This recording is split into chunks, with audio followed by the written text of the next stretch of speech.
what's up, everyone? Sam Shaw here, founder of Wall Street Mastermind. Excited to be back today with another client interview for you guys. Today, I'm really excited to have Thomas on with us.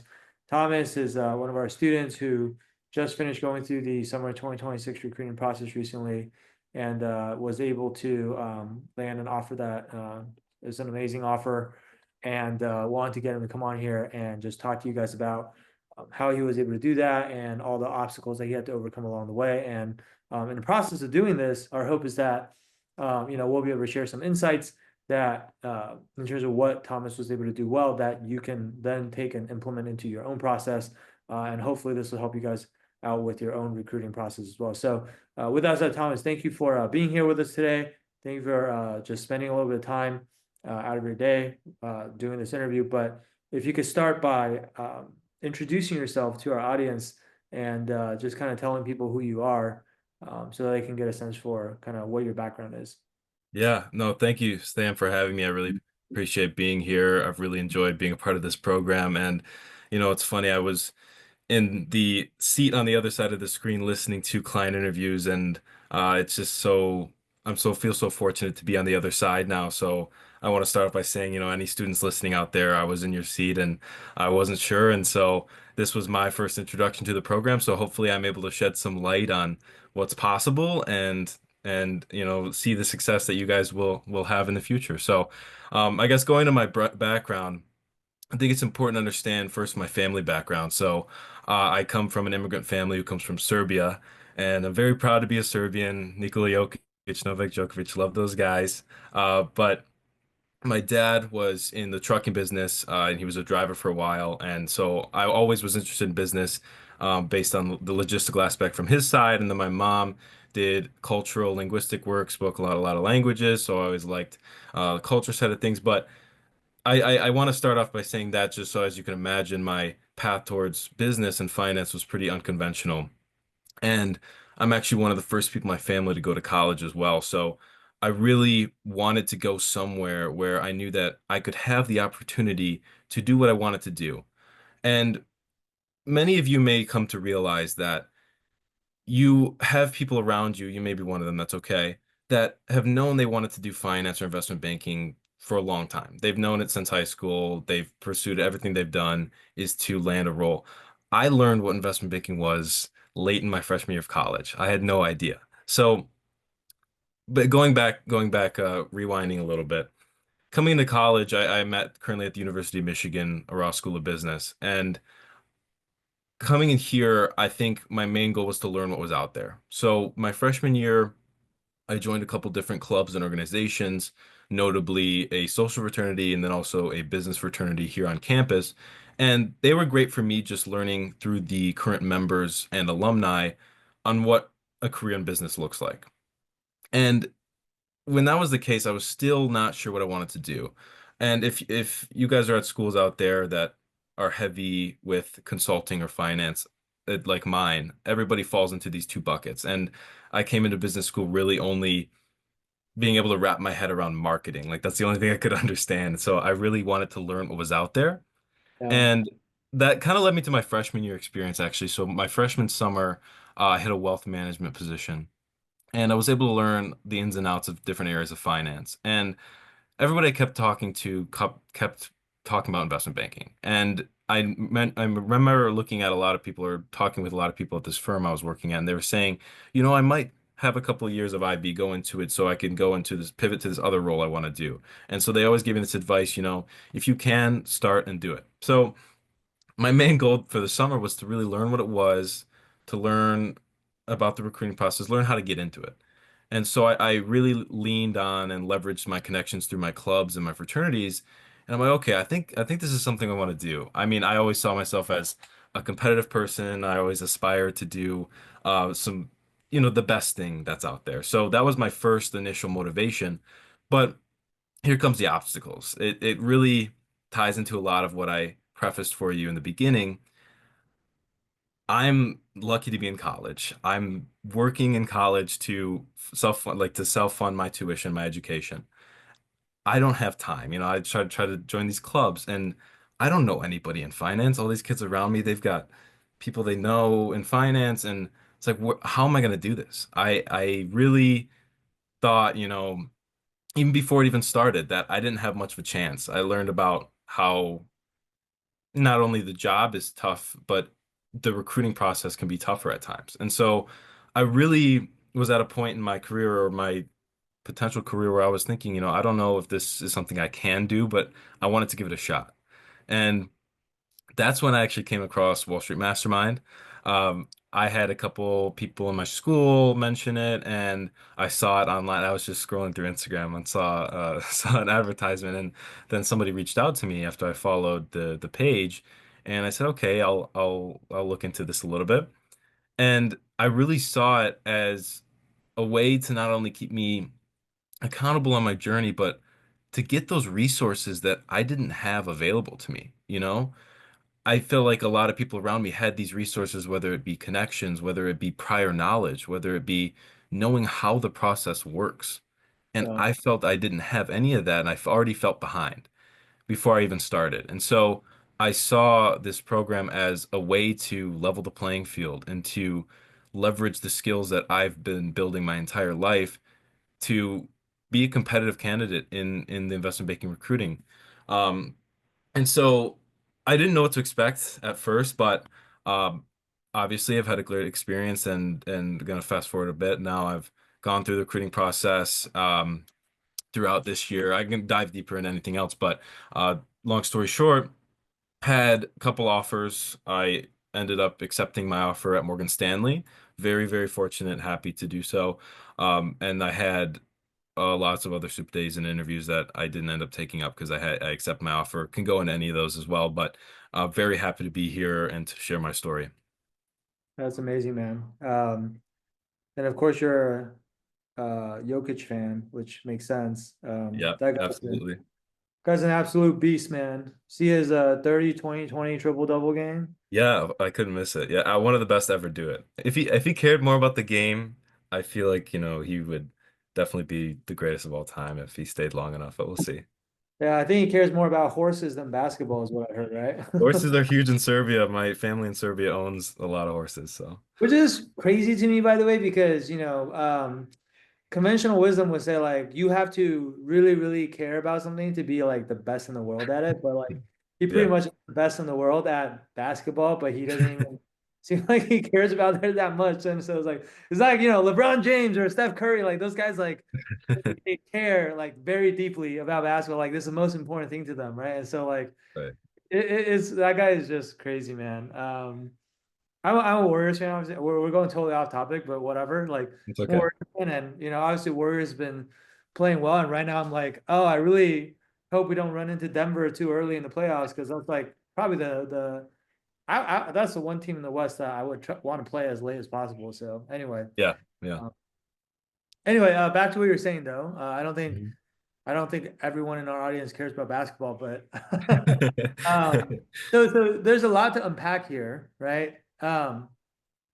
You obviously don't come from, I would say, like you don't come from a very traditional or typical background for someone who's like successfully broken into banking here in the States, right? Like coming from abroad, um, being the first person in your family to go to college, having to self-fund your education, which means you have less time because you're working like multiple jobs to support yourself, like not knowing anyone in finance, not having that network. So like that's honestly even without all those obstacles, I would say breaking into banking is already extremely hard, right? Like just statistically speaking, you look at the acceptance rates of these firms, for a firm like Morgan Stanley, it's got to be sub 1%, right?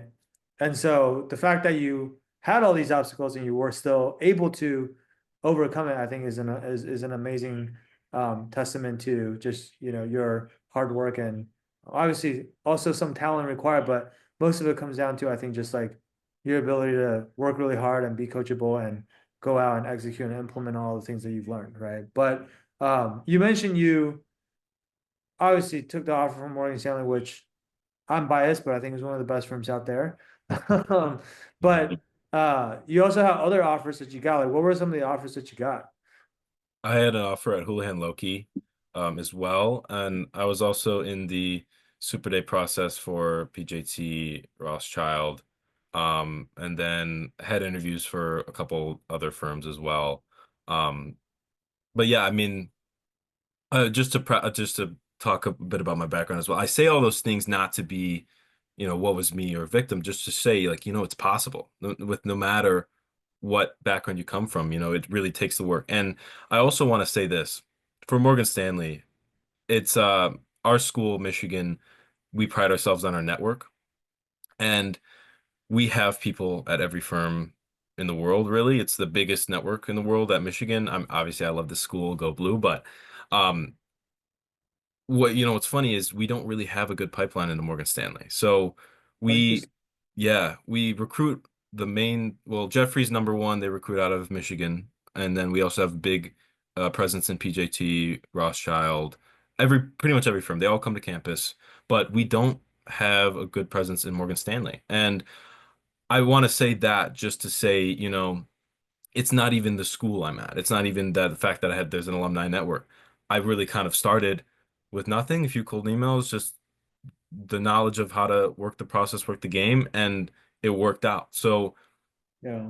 you know, you want to just play to as many things as you can have under your control, but I just wanted to shed some light on that as well, so people understand that. No, and I think that that's a great call out, which is yes, you had all these things stacked against you, and you could have very easily, and I think this is what a lot of people would have done, could have very easily told yourself like, ah, well, this is probably not going to work out because of XYZ reason, because I'm the first person to go to college, or because I have to pay my own way through school, or because I don't know anyone in finance, or blah blah blah blah blah blah blah, right? But like I think that's a lot of times what separates the winners and the losers is to your point, like you're not saying this to say like, oh, woe is me or whatever. I think I've seen people who very much play the victim role where they will let these things, they will tell themselves stories or let these things um be kind of like an excuse or a crutch for why they're not going to be successful. And it's kind of self-fulfilling. Like if you tell yourself those stories, then you probably won't be successful. And then yeah, you'll be proven right. And then what? Like, right. And then versus like some people is like, despite all these things, they're still determined to just like do whatever it takes to be successful. Right. And it's also like they can like there are people out there that are probably listening to this right now that maybe have similar obstacles that you did. And then like they hear you talk about how you were able to do this, and they're like, well, if Thomas could do it, why not me? Right? And that's kind of like how, well, that's part of the reasons why we do these interviews is to inspire people, but also that's like, again, just like I said, what separates the winners from the losers, right? And so I think like that's really, really great that you had the right mentality. Now, I have to ask you, when you, I guess you got multiple offers, but like when you got your first offer, which I guess would be Houlihan, and Mhm. but also more importantly, when you finally ultimately accepted the Morgan Stanley offer, what what did that feel like? I guess. I mean, I can't. I mean, I'm sure you felt something similar, but it just felt like everything I've worked for in my life paid off. It was this revelation that I had. I was like, wow, it really does pay off to never give up, never quit. I know I'm on the other side, I'm successful. I had plenty of roadblocks and hurdles and things that didn't go my way. And I was like, wow, I've been putting all this work in, it's not working. Like, what's going on? And just not quitting. I think because once I started this program, I was like, okay, I'm in. So people mention this recruiting process, and there's no finite timeline. It's really when you decide yourself you're in, you're gonna do it. That's when you're recruiting. And so I guess for me, I was recruiting for over a year, and by my definition, and I was just so happy. And I was able to, I think also a fun thing about it at the end was like getting calls from people at the firm and them congratulating me. And then also like people calling from Houlihan, like saying like, oh, like that they were trying to, see if I wanted to go there. And it was just a nice feeling, right? And I can't tell you, like, I was like, okay, kind of in a funny way, like my generation of life or my ancestors are looking down at me like, okay, we got somebody in finance, like we can get this thing going. So then I can be helping my family later on. But I think I can't really describe it. the best feeling in the world. Like this huge weight lifted off your shoulders. You have a job. And it's so Yeah. interesting. I'm in school, I have a job and life is good. I really it was the best feeling ever.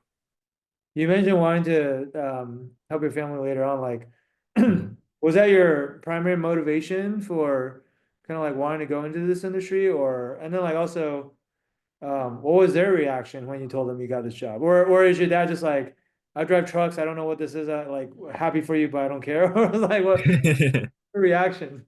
Yeah, well, just to be clear, like he's not driving trucks anymore, but he used to. He's retired But now. I know what you mean. I know what you mean. But uh, you Well, there's know, a lot of parents out there like they're clueless in terms of like what investment banking actually is, and then yeah, a lot of times they think it's like private wealth management yeah. uh or like they're just happy for their kid. Obviously, they're like, oh yeah, you got what you wanted, but they don't. I feel like a lot of them they don't truly understand the significance of like Oh yeah.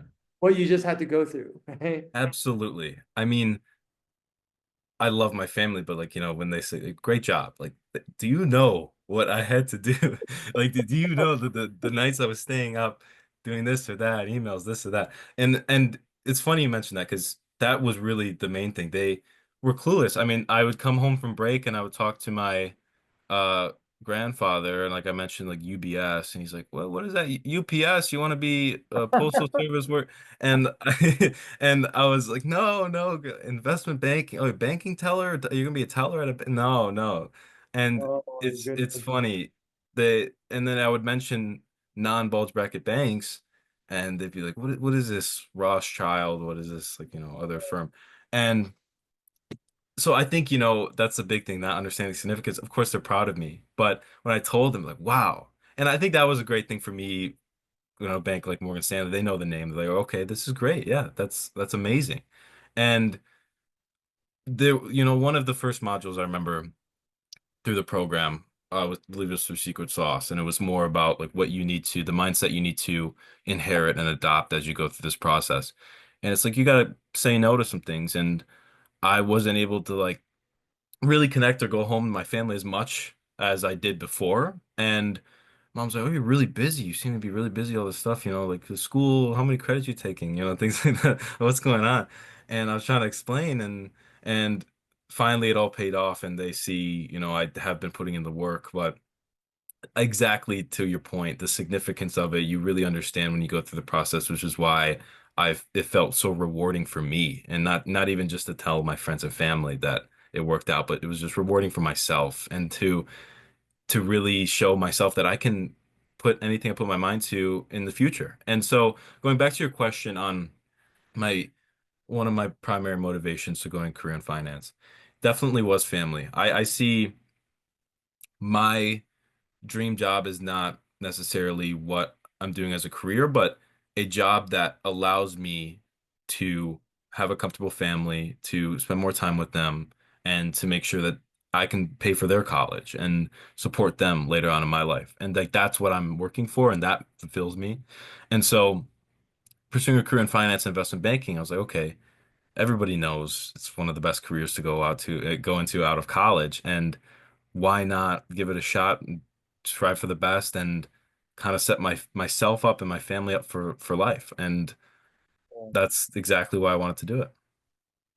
Yeah, man, I totally feel you on that because I think a lot of times the things that motivate us are either like we're either like running towards something or we're running away from something, right? And I think, and different people are motivated differently, but I think I don't want to speak for you, but just for me, from personal experience, like, and I've told this story before, in various conversations, but it's very similar to you. Just like, hey, growing up, there were periods of time when it was tough financially. We didn't have a lot. I mean, we were never like homeless or hungry or didn't have a roof over our head. It wasn't like that bad. But Right. like, we had to be just like very thoughtful about, how we spend our money. And parents were always stressed out. They try so hard to just like give us the best life they could give us, but like they were literally always stressed out. That means they argued more. That means we didn't have like as harmonious of like a family life that we could have had in our house, and it affected I think our relationship. Even to this day, just like how close my sister and I are to our parents. I think like we weren't able to be as close as we would have liked to be because we were under that kind of like high stress atmosphere, right? And Mhm. so like I think that was the thing that I've always been very motivated by in terms of like I'm trying to run away from almost like, hey, in the future when I have my own family and I have my own wife and my own kids, and I want to be able to not have them go through this, or like, I think you mentioned like wanting to be able to pay for their college because you're having to pay for your own college right now. And like that's not like the funnest thing to have to do as a college student. And so like of course you want to be able to provide that for your kids. It's that's a lot of times like what that driving force is for people to do what is necessary to become successful. And I find a lot of people that at least the people that are self-made, like I'm not talking about people that just I'm part of the Rothschild family and I grew up a billionaire. Like I'm talking like the people that like self-made, like a lot of them had something like that that drove them to work as hard as they did and to become as successful as they were, right? And so like I think that's just, that piece like totally resonated with me. So thank you for sharing that. Yeah. So let's talk about your journey a little bit, right? You joined Wall Street Mastermind, I think it was like end of June after freshman year had ended. You said you realized you wanted to do banking kind of like late freshman year. So sound like it was pretty close to kind of when you joined our program. So I guess had you already started kind of doing some of the prep on your own or some of the networking on your own or anything banking recruiting related on your own prior to joining Wall Street Mastermind, or was Wall Street Mastermind kind of like the first thing you did? Like once you decided you want to do banking, you decided to go out and kind of get some help right away. Like which one kind of describes you better, I guess. Yeah. I wouldn't necessarily call it the very first thing I did, but it was very early on in my process. So just to shed some light, I joined my business fraternity my freshman winter, and during my new member semester, I learned a lot of different areas of business and finance and high finance. And we would have seniors who have gone through not only recruiting, but have gone through their summer internship, their junior year, come in, give a day of the life of this career and explain what it is and how to get into it and what you get out of it. And so I was drawn a lot to the investment banking career. And that was really the first time I actually knew what it was and learned what it was. And so we were also required to, in our semester, to reach out to alumni at various firms and to hop on the phone with them, kind of like a, coffee chat. And I remember this one guy I talked to, he was at Jeffries in Chicago, and he was amazing. He talked about his experience with DSP, also his experience through recruiting and the career and what it did for him, and because he was an analyst at that time. And so through talking with him, I knew it's something I wanted to pursue. And I DSP, think, DSP is the business fraternity that you're in. Is that right? yeah, sorry. Oh, sorry. I didn't mention that. Yeah, Delta Sigma Pi, the business fraternity. Um, so I think like one thing that I've noticed in my school system and maybe other schools as well, a big thing they say is you have time. They try to make you comfortable. Like, oh, you have time. You can do this and that. I think that's very poorly said. I think the best way to phrase it is you do have time to pivot in your career, but you don't have time to sit around and do nothing and pursue nothing. I think if you have to choose something you want to pursue, if that's not for you, if you want to change something, that's fine. You can do that. You have time to change, but you don't have time to do nothing. And so I realized it's the earliest recruiting process. If it doesn't work out, I could do something else. I won't be behind. It's gonna prepare me for everything else. And so why not give it a shot? And so then, I stumbled across Wall Street Mastermind and I was like, this is perfect because this is my promise to myself that I'm gonna make it happen. This is me saying, I'm in. There's no plan B. I'm gonna do it. Obviously, I could pivot, but I basically told myself this is my contract to myself saying you're going to do this. And Mhm. that's why I wanted to join the program, not only for a way to keep myself accountable, but also to get the resources that I didn't have at the time. And clearly it was very helpful for me. I also wanted Wait, to dive, yeah, go for it. sorry, just on that note, real quick, a couple things. One, I think there's a soundbite here of something that you just said that I think is worth calling out, which is you have time to change, but you don't have time to do nothing. I think that is so good because uh you guys are young and you're right. Like, no one is saying that whatever career you pick right now has to be what you do for the rest of your life. In fact, it more than likely will not be what you do for the rest of your life. And even if you go into banking, most people do it for 2, 3 years and then they move on to greener pastures or whatever. And so it's not saying like, hey, you have to like sign your life away or become 100% committed to doing this for, and this is like, a decision that you cannot reverse or whatever. Like, that's not what this is. But like, you don't have time to do nothing, which is also true because recruiting happens so early. Most people don't even realize that recruiting for something like banking happens, basically in the first semester of sophomore year at this point, right? Hmm. And if you drag your feet on making that decision of like whether this is something that you want to pursue or not, the longer you wait to start, the harder it becomes for you to actually be able to break in at all, right? And so that's like, I think one of the most common traits that we see in people who are successful in this process are those who are action oriented and those who are just like they have a sense of urgency, right? Right, right. And I think the thing that you said that's really interesting that I've never heard, I've done hundreds of these client interviews, by the way, but I haven't ever heard anyone put it that way, which is because I was about to ask you what made you want to join Wall Street Management, but you kind of already went there, which is you said this is your promise to yourself that you're going to make this happen and Hmm. that you're all in and that there's no plan B and you're just going to make this happen. Um, and I think the context there, again, for people who maybe haven't connected the dots is again, you're someone who's basically fully financially independent. You are paying your own way through school, which is not cheap, obviously, as everyone knows.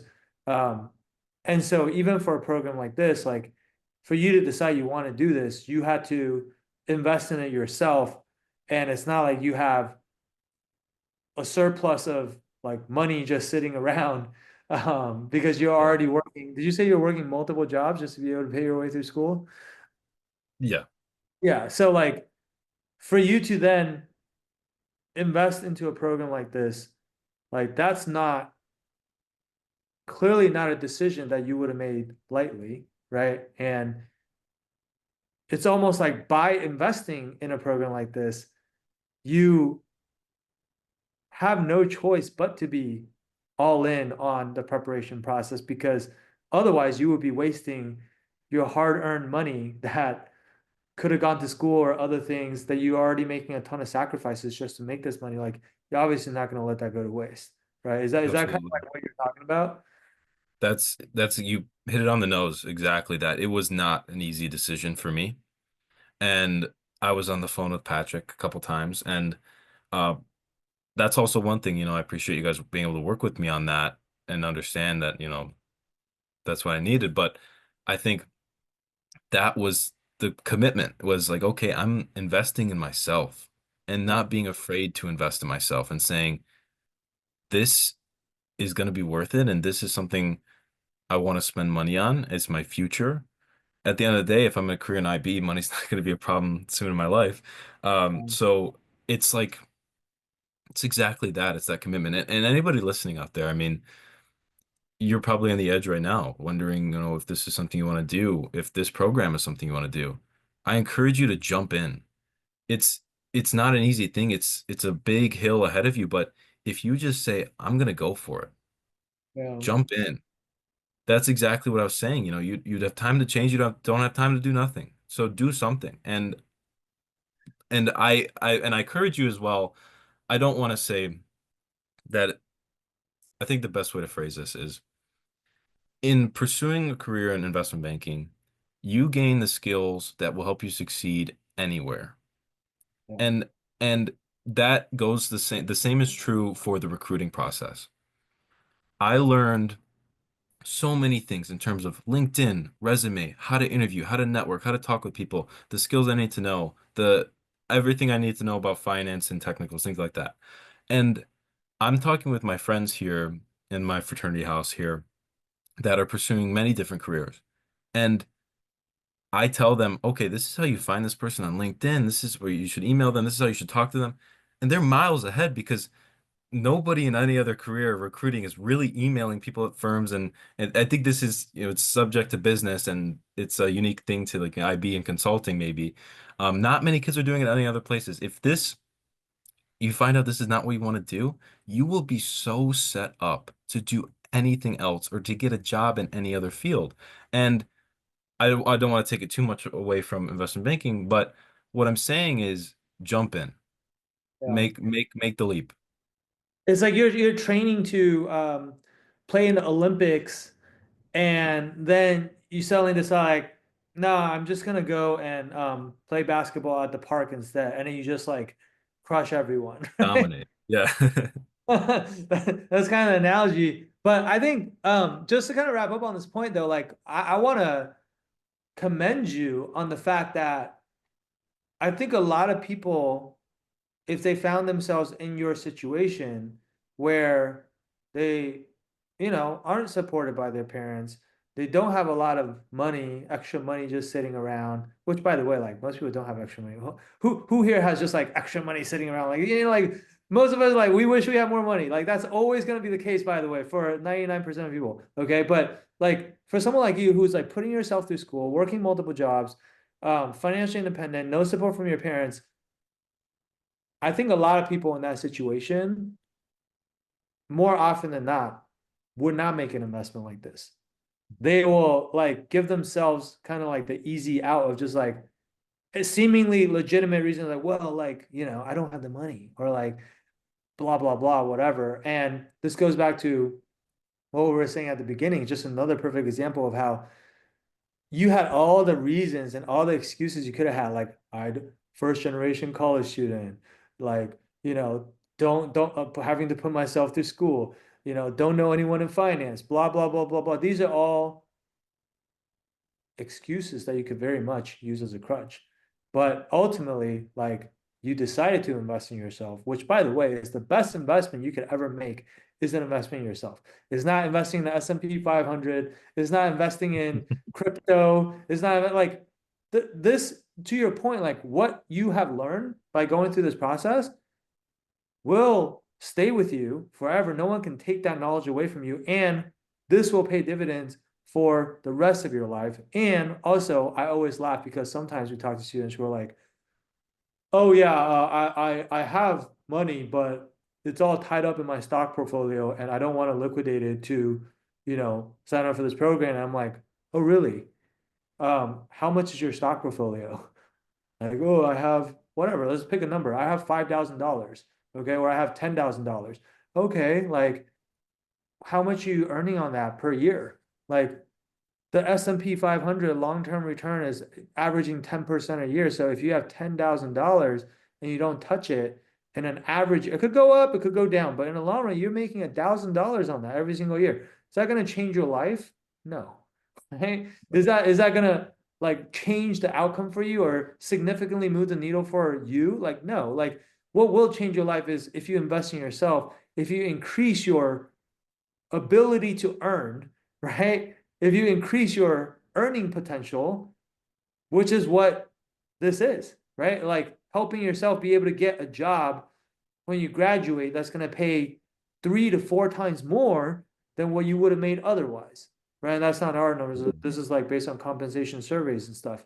And so again, a lot of these things just comes down to like making good decisions, Yeah. thinking about things the right way, which doesn't always not doesn't not even doesn't always mean a lot of times it means doing the thing that seems harder, like the more difficult decision, rather than like just always taking the easy way out. The easy way is to say like, oh yeah, I can't do this because of XYZ reason, or oh, I can't do this because I don't have money, or oh, I do have the money, but I don't want to like, liquidate it because I'm emotionally attached to my portfolio, or oh, my portfolio is down right now. I'm in the red, so I can't sell when I'm in the red. It's like, dude, like that's that's why you stay stuck and that's why you stay broke. Like because it's whatever decision you make, if it's a good decision, a bad decision, you're literally voting.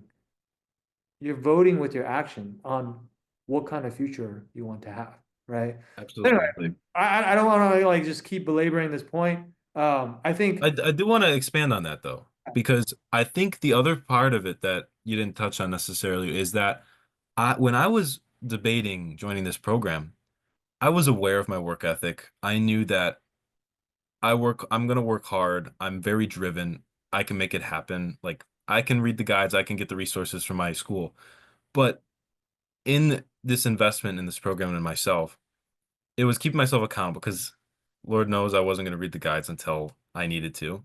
And I think for me, I was like, if I'm gonna be all in, which I feel like I'm gonna be all in, I don't want something I'm not necessarily really proud about, not knocking on anything out there, but I want to be at the best bank within the best group. And I felt like this was this program was the way for me to do that because I felt like, I could break an IB, but I don't want to that's also very, a steep statement, but I felt like I could break in, but I didn't want to just break in. I wanted to just demolish it, right? I wanted to do the best I could. And so that's what really set me over the edge on wanting to join this program because I know there may be people out there that are saying, well, I can get the resources elsewhere. I wanted to do this to keep myself accountable and get the best resources yeah. and to get the best bank and to get the best group. So, Well, I think what you're touching on there is something that we tell people all the time too, which is I think a lot of people mistakenly think about the outcome to their recruiting process as a binary outcome. Like I either get in or I won't, right? I either get in or I won't. Or it's like, oh, I think I could just get in on my own if I just worked hard on my own, which like you may or may not be able to. I'm not certainly not going to sit here and tell anyone that, hey, you can't get into banking if you just try on your own. But the thing is like, just like most things in life, it's not binary, it's on a spectrum. Like there's like there's like bad outcome, then there's like below average outcome, then there's average outcome, then there's above average outcome, and then there's like exceptional outcomes. And it's just like, even if you could have gotten in on your own, that still doesn't mean that you wouldn't have gotten an even better outcome by a significant margin if you had more help. Right. And so it's like, it's not either or, but like if for something as important as your career, why would you want to say, oh, this is good enough? I just want to do the bare minimum to like just barely get by versus like, hey, what is the absolute ceiling for what I can accomplish and how do I get as close to that as possible? Right. And so I think, again, that's a mindset issue of like thinking about things the right way. And then the last thing I want to say, I almost forgot to say this earlier, which is like, um, we have found over the years that because look, the fact is the majority of the students who join our program, like they have their parents' support, their parents are helping them pay for the program, at least part of it, if not all of it. But the times when students have paid for the program on their own, like similar to what you did, um, where especially where like it was a significant amount of money for that person, unsurprisingly, those students tend to do the best because they have so much more skin in the game, right? Like just like you said, to you, it felt like this was going all in. If you're going all in, you're going to give it your best, right? We have also seen, I'm not saying this is like most students or whatever, but we have also seen the opposite where it's like if you're a student that comes from like super wealthy family and money is not an object and your parents just pay for it and you come in and you're like you have no skin in the game because you don't care about mhm. the money that you just spent, and then you end up not doing the work or not working as hard, and you don't get as good of a result, right? And so, I think anyway, the way you thought about it is like it's very mature, and I think that's like a big reason why you've had the success that you've had, right? Um, let's move on because I want to ask you about we've talked extensively about like why you want to join Wall Street Mastermind. Um, once you join Wall Street Mastermind though, because you've been in it for like 9 months now, pretty much. and it's been a Yeah. couple you got the offer, but what have you been doing over the last 8 to 9 months once you join a Wall Street Mastermind? And like, we don't have to talk about every single thing, obviously, because there's a lot. But if you had to highlight just maybe like two or three of the most impactful things that you feel like you did during your time here, or just things that really moved the needle for you the most, what would you say those things are? Yeah. I would say one of the most important things or most pivotal in terms of for my recruiting career. When I joined, I had an accountability buddy who made sure I was following these modules, learning the things I needed to learn. And I think one thing that I want to stress that not a lot of people I'm sure is seeing this as a potential resource from this program is that it helps you with more things than just investment banking recruiting. As I mentioned before, everything else. But for me, I go to a school where we have many investment clubs, investment banking clubs that are extremely competitive. You know, coming from high school, it's like, you want to join a club, you're in. In college, you have one, two, 3 rounds of interviews for a club. This is unreal. You have networking sessions. You have to have an app. It's unreal. And so these clubs all as well are great resources, not from the resources they offer on an educational standpoint, but the resources they offer in terms of alumni. So even if you go to a school that might have lots of alumni in banking, many times they're from these certain clubs at that school. And so I had little to no luck in joining these clubs my freshman year. I didn't get into any of them. I joined the business fraternity, but that wasn't an investment club or investment banking club. And so now that I knew I was all in, now I was learning all the right things. Throughout the summer, I was learning everything I needed to know to be successful for investment banking recruiting. Yeah. And this helped me be successful for the club recruiting. And when I went into the club interviews, I knew all the technicals that replicated closely to investment banking interviews. I knew all the technicals. I knew how to best interview. I knew all the tell me about yourself, everything, right? And that was because of the program. And I had this knowledge because I was learning it early. Because as I mentioned earlier, if I was just going to tell myself I was going to do the guides, I would have got caught up. I would have got busy. I wouldn't be interview ready when it come time to join those clubs as a sophomore, because as a sophomore, these clubs, they see you as pretty late in the game and you have to really kill it to get a ticket into these clubs. And so I was able to do that. And that's one thing that this program helped me do. So in my months after joining the program, I joined an alternative investments club and then a banking club as well. And that really helped me as well in terms of connections to alumni. So other than that, I also stepped up and got elected for executive board positions for my social fraternity and my business fraternity. And I actually did stop working the one semester I was recruiting. But luckily enough, I was able to get by. But I think having everything set up for me so I was ready when it came time to take action, that's what made the most out of it. Where I started, I mean, whenever you're listening to this, it's fine. It's never too late. But I was ready to go when the time came. I saw a lot of my peers scrambling, like, oh, okay, I got to send these emails, or I got to fix up my resume, I got to do this, I got to do that. I was ready. I was ready to go. I was ready to kill it. And I think so when with joining the program, I was able to join clubs on campus and then from there network and stay accountable with that mock interview. And so of course I did many things, but I think those are the most notable that I did after I joined the program and how the program helped me. Yeah. I think you bring up a really interesting point because you're right. Like, depending on the school you go to, I mean, even non-target schools are starting to have these IB related clubs, but certainly if you go to a target school like a Michigan Ross, like a Warren, like a Columbia, like a NYU Mhm. Stern, et cetera, there's not even just going to be one club. There's going to be like three, four, five, like so many of these clubs, right? And um, those clubs are great resources. Um, obviously, they'll also like, train you on networking and interviewing and how to format your resume and all that stuff, right? But I think like even beyond that, the biggest thing is to your point, um, a lot of the alumni from your school were also in those same clubs, like the ones that are working on Wall Street now. It's kind of like a self-fulfilling cycle where uh, you just because you go to the same school as them, it doesn't necessarily mean that they're going to help you anymore because there's so many kids from Michigan Ross reaching out to the same alumni every single year, and they can't talk to every single person. They can't help every single person. They have to be able to filter people out some way. And so one way they do it that's very easy is just like, all right, I'm only going to help the people that are coming from the same club that I used to be in, right?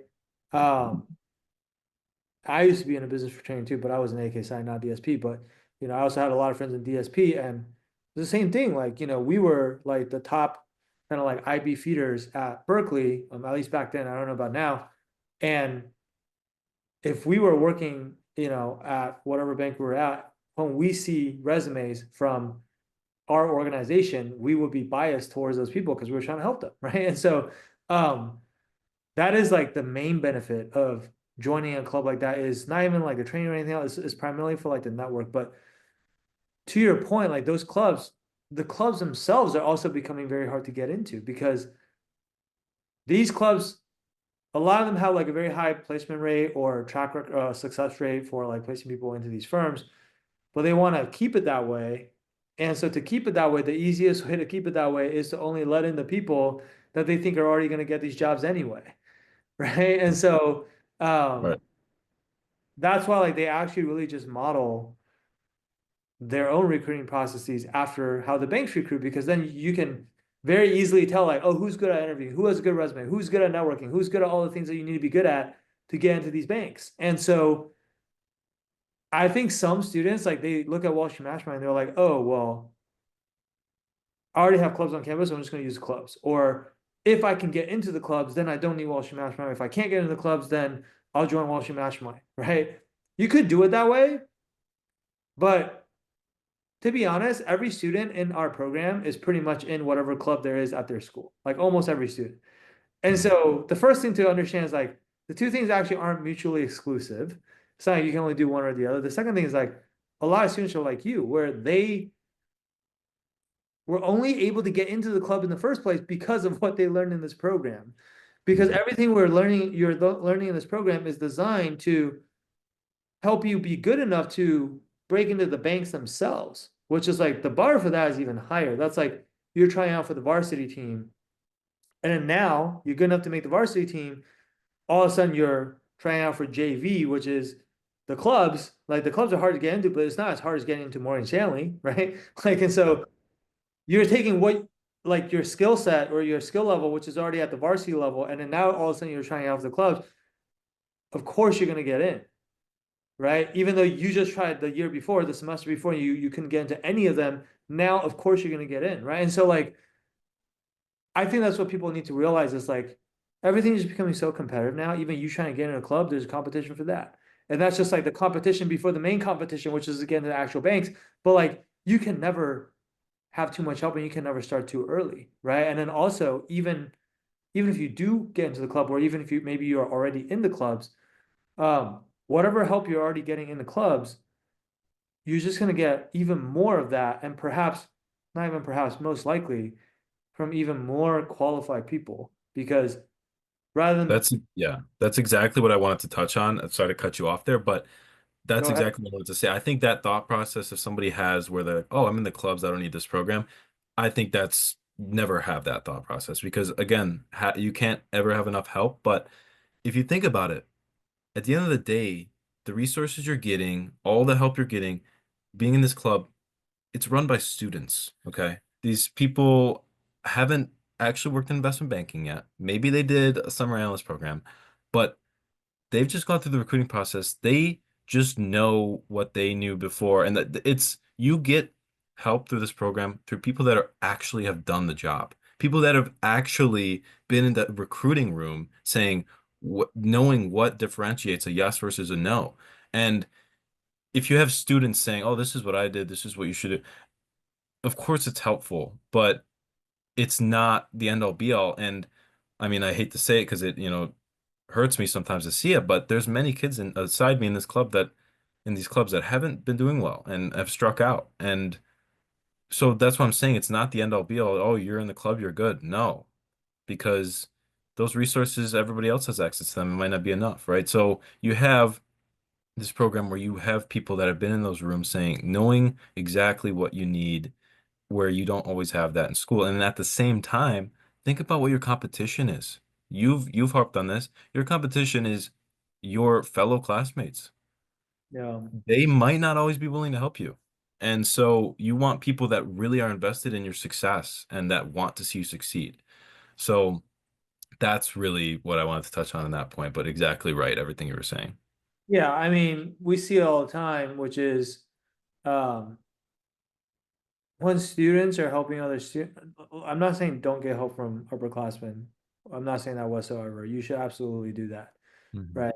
But the level of feedback you're gonna get from doing mock interviews, just using mock interviews as an example, but it could apply to any other thing you do in recruiting as well. But the level of feedback you're gonna get from your buddies when you're doing mock interviews versus from someone who's actually interviewed a bunch of candidates for these banks, it's just going to be different. You know, like these coaches have actually seen what is on the interview scoring rubric that they had to fill out. They've actually been in the room after the super day discussing who's going to get offers, who's not going to get offers to. Like they know what that discussion is like. They know what they're looking for, what they're not looking for, what they like, what they don't like. And so like that's not something that a junior or a senior in college is going to be able to tell you, right? So for something as important as your career, the analogy I always use is like if you need open heart surgery, you want to get it from the guy who's still in med school and is doing his residency and you're the first person that he's ever going to operate on, or you want to get it from like, the doctor who's the professor teaching the class and has been operating for the last 20 years and has done hundreds of these, if not more, right? Who do you want to put? Whose hand do you want to put your life in? Like so, like that's basically the same idea. So it's like, for those of you that are like, I want the med school student, then yeah, I guess this is not for you. But for everyone else who actually, doesn't want to die, I want to live. yeah, like then like that's just it's just logical, right? So, and then I think again, the two are not mutually exclusive. We have nothing against school. We love a lot of and a lot of our all of our students are in their respective clubs. We even have a lot of people that are like the president of their clubs on campus at top schools like Wharton and Columbia, and it's like some people are like, why are they even in Welsh Marshmallow? Like, they don't need it. Yeah, they don't need it. Like, if your definition is like, they could probably get an offer on their own, yeah, they probably could. But those people typically come to us because they don't just want an offer, they want the best offer. If they could get into a top 10 bank, they don't want to end up at a top 20 bank. If they could get in a top 5 bank, they don't want to end up in a top 10 bank. Some people want to go straight to the buy side, which is even harder than like, getting into banking. So it's just like, you could always improve upon where you're already at or whatever level you're already at, right? Because again, the outcome is not binary, right? So, Exactly. um, I guess, I mean, we're totally going over time, but I'm enjoying this That's conversation time. so much. But I guess, Mhm. just in the interest of time, what is one piece of advice? This is usually the last question I like to ask. What is one piece of advice that you have for people who are maybe are they still going through the process right now or about to go through the process in sometime in the near future? This could be something that you just figured out on your own along the way that really helped you, or it could be something that maybe someone else gave you as a piece of advice that really kind of changed things for you. Like, is there anything like that that you can share with our audience? Yes, I have a couple things here.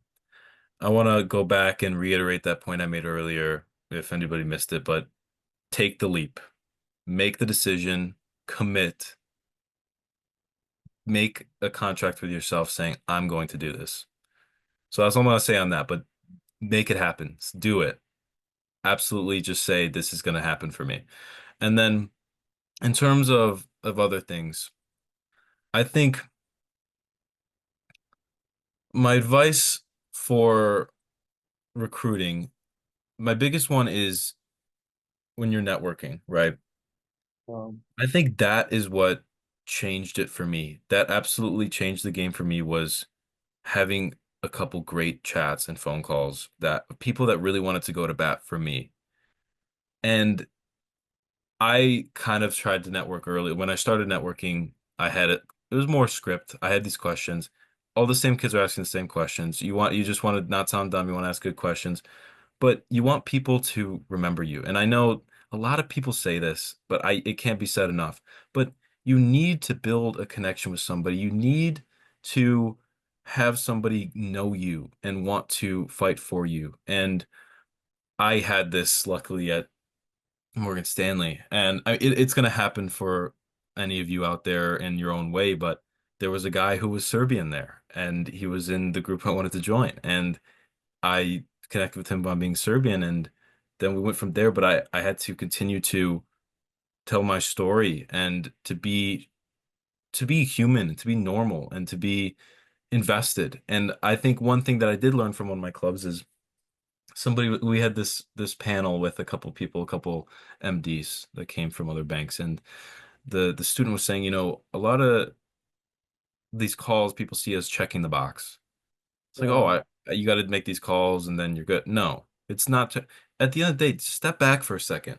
You are talking to real people. They're talking to you. They know why you're calling them, but make a connection with these people. So you can't, and I'm saying this now because if you are early in the process, doesn't matter if you're not, but if you make these connections with people, it's not a one call and you're done. You're emailing them and letting them know, updating them, saying, hey, this is what's going on. And they'll build this connection with you. You'll be good. And for those going through the process or, you know, maybe feeling a little bit down, just don't give up. And I know it kind of sounds like maybe some sort of movie or story, but this actually did happen to me. I got back, I was working, I had exam the next day. I was so tired. I was like, okay, I'm not gonna send emails tonight. And I was like, you know what?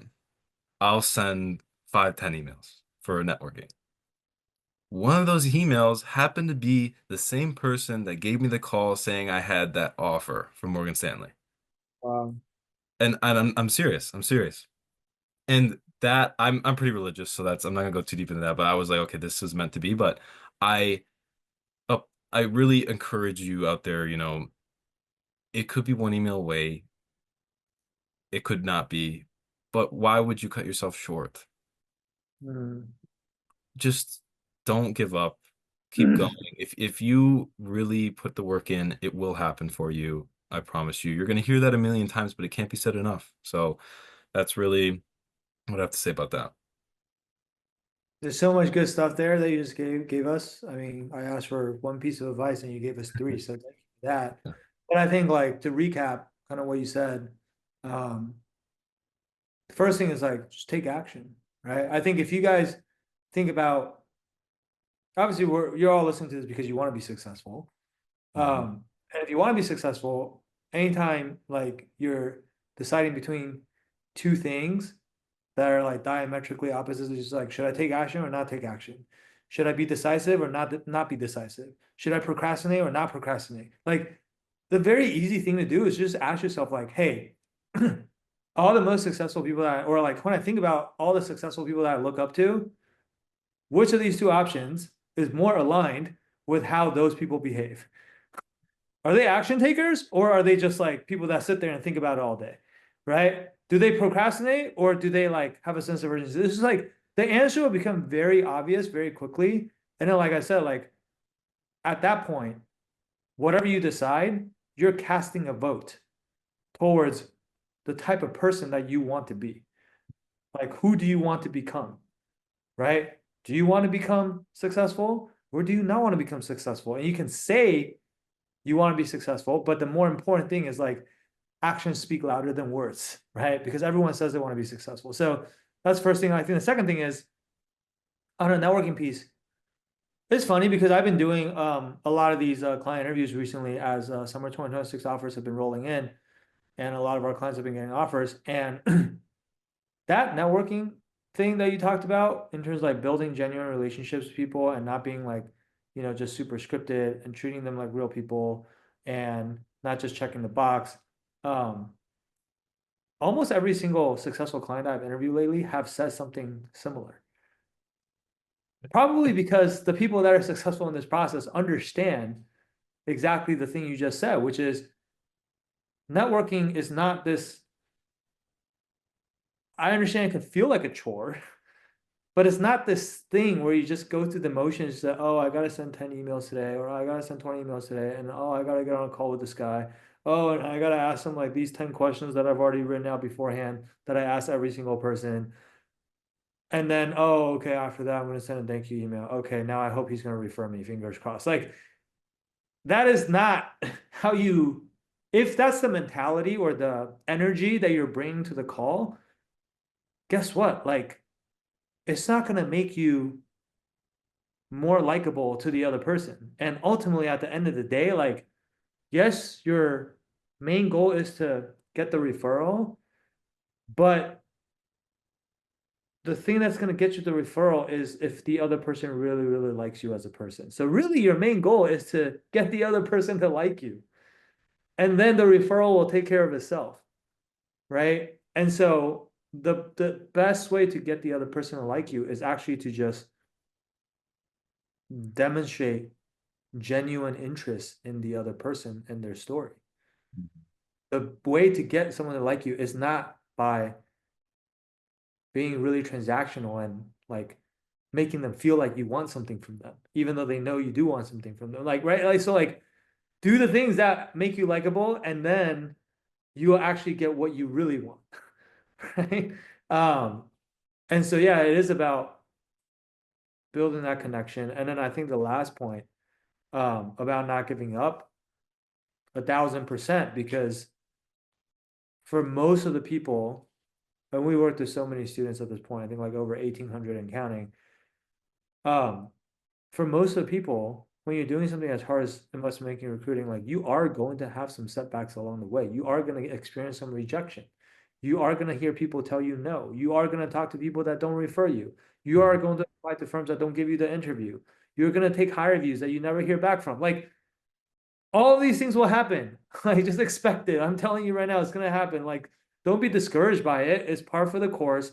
It's part of the process. The important thing is that one, you don't give up. Two, everything that doesn't work out in your favor, you actually learn from it. So as long as you're learning from it, it's not actually failure.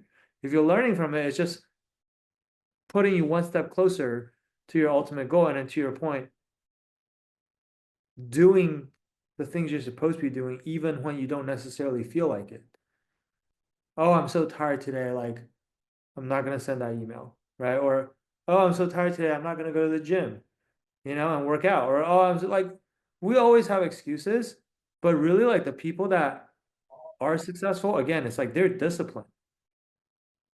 Going back to what I said earlier, like you could be disciplined, you could be not disciplined. When you think about successful people, like which one do you think they are? They're disciplined, right? What does discipline mean? It means doing the things you're supposed to be doing, even when you don't want to, right? And you sent that email, and then like that ended up eventually, ultimately resulting in like the offer, which is now where you're going to go for to start your career, and that's changed everything, right? And so, um, anyway, I'm just saying the exact same things that you already said in my own words. But I just like 1,000% agree with everything you said. I think it's great advice. Hopefully people take it to heart. Um, I feel like this interview, part of the reason why I've enjoyed it so much is like we didn't really talk that much about a lot of the tactical things like, oh, this is how you network, or this is how you like do your resume or whatever. But like we focus a lot on, I think, really like mindset and how you make decisions, and kind of like more of the softer qualities that you need to have in order to be successful, not just in recruiting, but in life in general. And I think that's the stuff that, and there's so many resources, so many programs out there you can use, but that's the stuff that no one ever talks about. So hopefully for those of you who are still with us and still listening to this, um, hopefully you found this to be insightful and beneficial, and hopefully you picked up some things along the way that maybe click for you or will change the way that you approach things going forward. If you find yourself to be coming from a situation where you have a lot of obstacles, you have a lot of things that are standing in your way, you have a lot of things about your profile that make you an unlikely candidate, just like maybe Thomas did. And you have a choice. You can either make those the excuses for why you're not going to be successful, or you can go all in and invest in yourself and say, despite all of these things, I'm still going to be successful. Or, hey, if Thomas can do it, why can't I? Right. And so, like, if that sounds like you and you understand that your outcome is not binary, you understand that your outcome, this is your career that you're talking about. It's one of the most consequential things that you could ever possibly invest into. And you understand that it's along a spectrum and you don't just want to get by, you want to put your best foot forward. Then I want to encourage you to reach out, schedule a call with our team, right? You can go to www.wallstreetmatchmaking.com/apply. The street's abbreviated to ST, so it's wallstmatchmaking.com/apply. And you can basically hop on a call with us. We'll learn more about your situation, what your profile is, what kind of firms you're trying to get into, what have you already tried on your own, what do you feel like you need help with? Just like you can tell us whatever you want. And then like we'll do our best to just like map out a game plan that would make sense for your situation because it's different for everybody, right? And then like based on that, kind of take what we give you. If you want to run with it on your own, you could do that. Or better yet, if you want us to help you with it, we're happy to do that. But whatever it is, it's going to be a very valuable call for you either way. Okay, so that's the invitation. And with that said, I want to thank you, Thomas, for just such a great conversation first and foremost. But just again, spending some of your time on a Tuesday talking to us and sharing your story. I think it's going to inspire a lot of people. And I think it's going to help a lot of people, regardless of whether they actually work with us or not. Just like helping them adopt a better mindset about this whole process, I think will um, just really benefit a lot of people. So thank you for sharing, and I'm excited to see what you do next summer at Morgan Stanley and even beyond. And you know, Morgan Stanley always has a special place in my heart, having you know, spent a couple years early on in my career there. It's a great place, and I think you're going to get a ton out of it. So I'm super excited for you, man. Yeah, thanks for having me. Really enjoyed this, so thank you. Absolutely. All right, guys, we're gonna wrap it up here. Thank you guys for tuning in. We'll be back with more of these for you guys in the near future. And until next time, all right? Cheers.